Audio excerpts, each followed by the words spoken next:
Ассалаумағалейкум құрметті оқырмандар.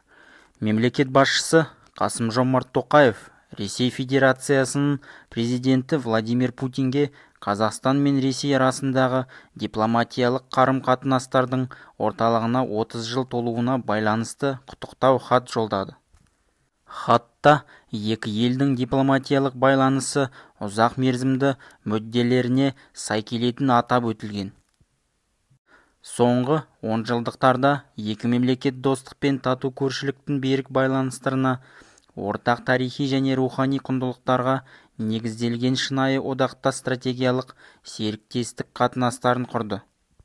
Қазақстан-Ресей ынтымақтастығының заманауи келбетіне Ресей мемлекетінің басшысы ретінде сіздің орасан зор үлесіңіз тиді, делінген құттықтауда. Тоқаев Ресей Қазақстанның сенімді сауда-экономикалық серіктесі, еліміздің экономикасының жетекші инвесторларының бір екенін атап өтті.